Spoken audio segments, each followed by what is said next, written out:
बहुत सारे ऐसे इश्यूज हमारे डे टू डे लाइफ में रहते हैं जिनकी नॉलेज आम आदमी को भी होना बहुत ज़रूरी है।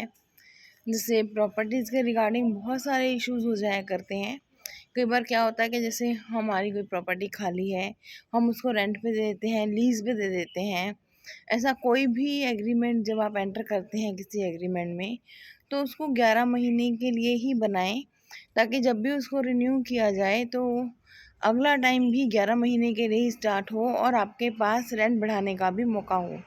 लेकिन सारी सावधानियां होने के बाद भी कई बार क्या होता है कि बहुत सारे किराएदार आपकी प्रॉपर्टी पे कब्ज़ा कर लेते हैं वहाँ पे।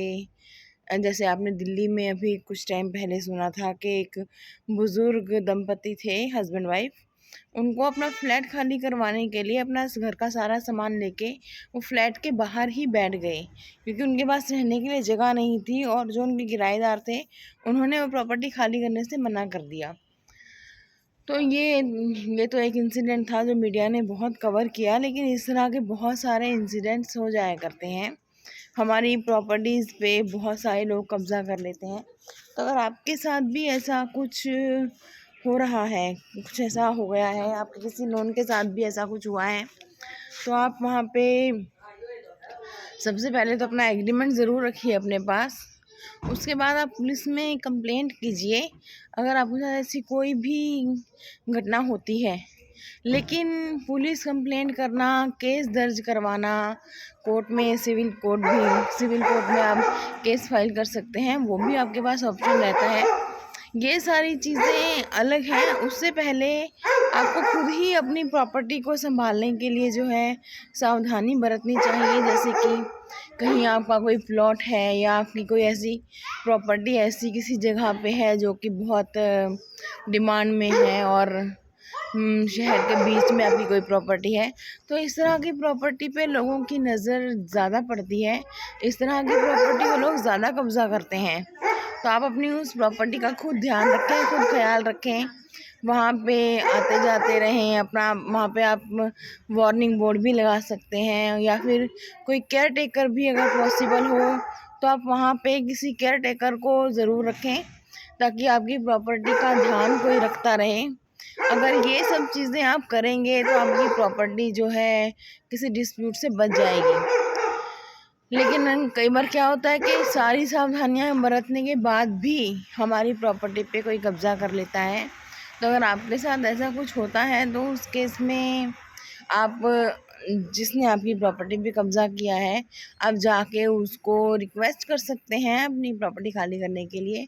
लेकिन आप उसको डराएं धमकाएं बिल्कुल नहीं, क्योंकि अगर आपने ऐसा कुछ किया तो वो सामने वाला भी आपके ऊपर ट्रेसपास का और आपको धमकाने का, आपके ऊपर केस दर्ज करवा सकता है। तो आप अपनी प्रॉपर्टी के लिए जो सबसे पहला काम है वो यही है कि ऐसा अगर कोई भी घटना घट जाती है तो आप सबसे पहले उस रिगार्डिंग केस फाइल करवाएं।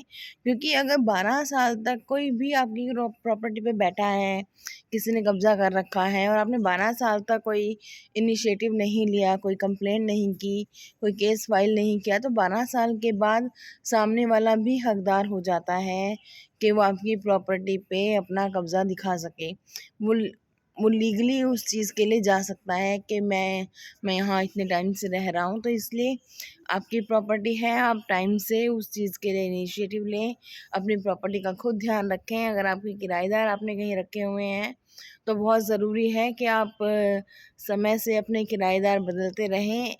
11 महीने का एग्रीमेंट करवाएं। 11 महीने के बाद अगर आपका किराएदार बहुत अच्छा है, आपको लगता है कि समय से किराया दे रहा है और किसी तरह की कोई दिक्कत नहीं है, तो आप उस रेंट एग्रीमेंट को उसी पर्सन के साथ रिन्यू करवा सकते हैं।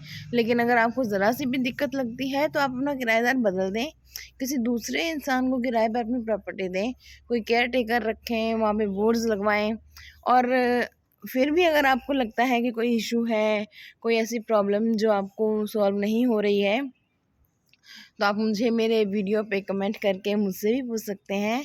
मैं कोशिश करूँगी कि आपकी प्रॉब्लम को सॉल्व करवा सकूँ। और ज़्यादा से ज़्यादा मेरे वीडियो को लाइक और शेयर कीजिए, ताकि मुझे भी इंस्पिरेशन मिले कि मैं नया वीडियो बनाऊँ और आपके लिए कोई नया कंटेंट लेकर आऊँ। तब तक के लिए थैंक यू।